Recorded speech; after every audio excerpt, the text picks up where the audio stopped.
शिक्षा अधिकारी महोदया भी बहुत एक्टिव है और यही परिणाम है कि आपका ब्लॉक सुपर 50 में पहुंचा है।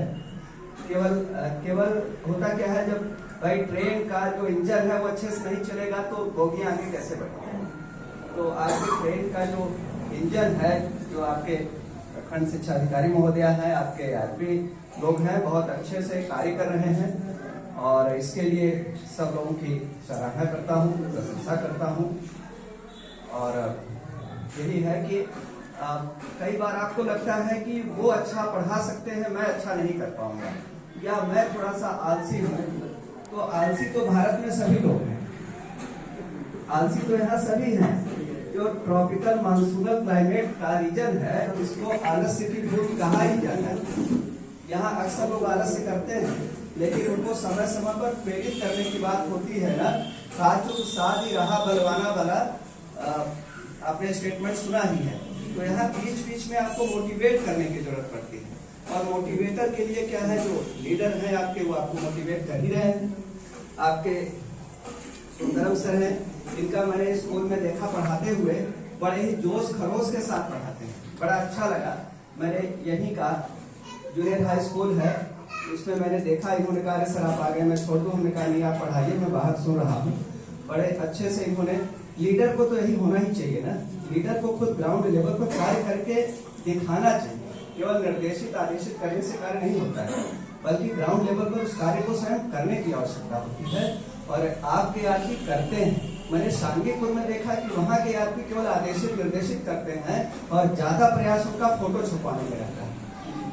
फोटो छुपाने से नहीं होता, कार्य करने से होगा।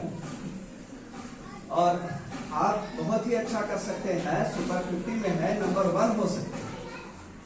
क्योंकि होता यह है ना कि a man can do what another man has done. कोई भी व्यक्ति वह कार्य कर सकता है जो दूसरा इंसान कर चुका है। बस कमी कहाँ रहती है, कॉन्फिडेंस की कमी है। आपको लगता है कि हम नहीं कर पाएंगे, लेकिन जब आप पूरे मन से सोचेंगे, संकल्प लेंगे, तो आप कर जाएंगे। आपका विद्यालय बहुत आगे होगा। बस छोटे छोटे आलस्य और प्रलोभनों में हम लोग आ जाते हैं। छोटा आलस्य की जैसे, ठीक है सुबह गए, सूर्योदय के पहले जगना ही चाहिए, सूर्योदय के समय जगना हर धर्म में बताया गया है। चाहे जो भी धर्म हो, कोई धर्म ऐसा नहीं करता है कि आप सूर्योदय के 2 घंटे बाद जगें। हर धर्म कहता है, हर विज्ञान कहता है सूर्योदय के पहले जगना। सूर्योदय आज 7 बजे तक हो रहा है, तो आप 7 बजे के पहले अगर जग गए तो आप 9 बजे तक विद्यालय आ ही जाएंगे। 9 बजे तक आदरणीय सर का बहुत ही प्रेरणादायी और रचनात्मक सोच के साथ हम सभी लोगों को सतत प्रेरित करता हुआ यह उद्बोधन आज हमारे विकास क्षेत्र के 5 न्याय पंचायतों से जुड़े गुरुजनों के बीच प्रस्तुत किया जा रहा है। मैं सर को अभिनंदन वंदन प्रणाम करता हूँ। मुझे ऐसा लगता है कि यह विकास क्षेत्र बाबागंज में पूर्णता लगभग आ गई है, जिसके लिए हम सभी आतुर थे कि हमें डायरेक्ट से भी एक नेतृत्व ऐसा मिले जो हमारी इस कमी को पूरा कर सके। मैं सर को बारंबार प्रणाम करता हूँ और हृदय से स्वागत वंदन करता हूँ। आज की इस बैठक में प्रतिनिधित्व कर रहे और इस ब्लॉक के लिए लगातार हम लोगों को समस्याओं के निवारण और आगे बढ़ाने के लिए सहयोग प्रदान करने वाले आशुतोष सर को मैं हृदय की गहराई से पूरी टीम बाबागंज की ओर से हार्दिक अभिनंदन प्रणाम वंदन करता हूँ।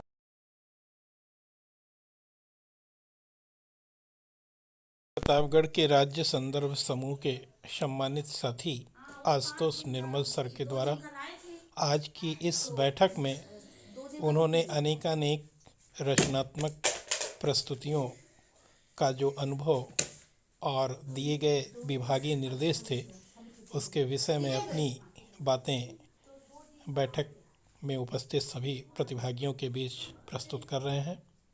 आपका योगदान सदैव हमारे विकास क्षेत्र के लिए बहुत ही अमूल्य निधि के रूप में रहा है और हम सभी लगातार इससे लाभान्वित होते हुए अपने प्रगति पथ पर अग्रसर हो रहे हैं।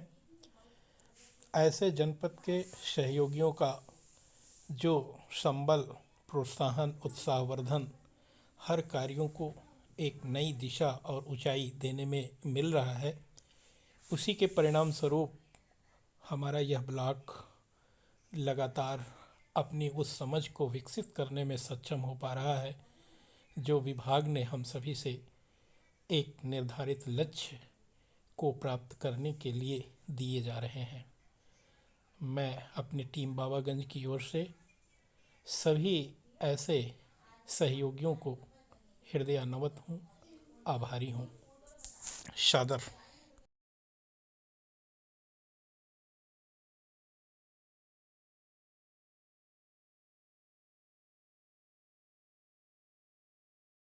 आज छोटे क्लास में पढ़ाते हैं जो बैठक आयोजित की गई है उसके दूसरे भाग में गुरुजनों के बीच अपना परिचय और अपनी प्रस्तुति देते हुए आपका कुशल मार्गदर्शन और नेतृत्व निश्चित रूप से हमारे विकास क्षेत्र बाबागंज के लिए बहुत ही फलदायी और परिणामदायी होगा।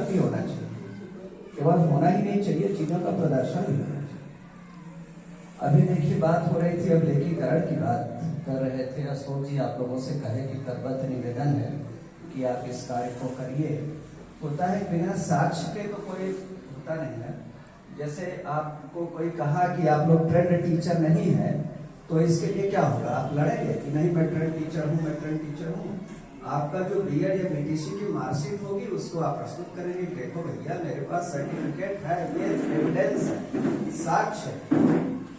तो ऐसे ही क्या होता है कि कोई कहे कि आप काम कर रहे हैं कि नहीं कर रहे हैं, तो आपका जब ब्लैक एंड व्हाइट प्रूफ रहेगा तो एविडेंस है। वो एविडेंस हमेशा से चलता आया है।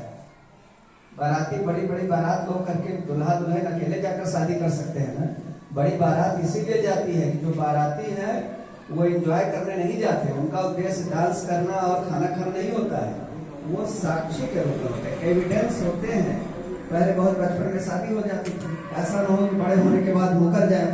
तो वो ये व्यवस्था थी कि इतने गांव के लोग आए थे, वो कहेंगे कि नहीं विवाह हुआ मेरे सामने भी करूंगा।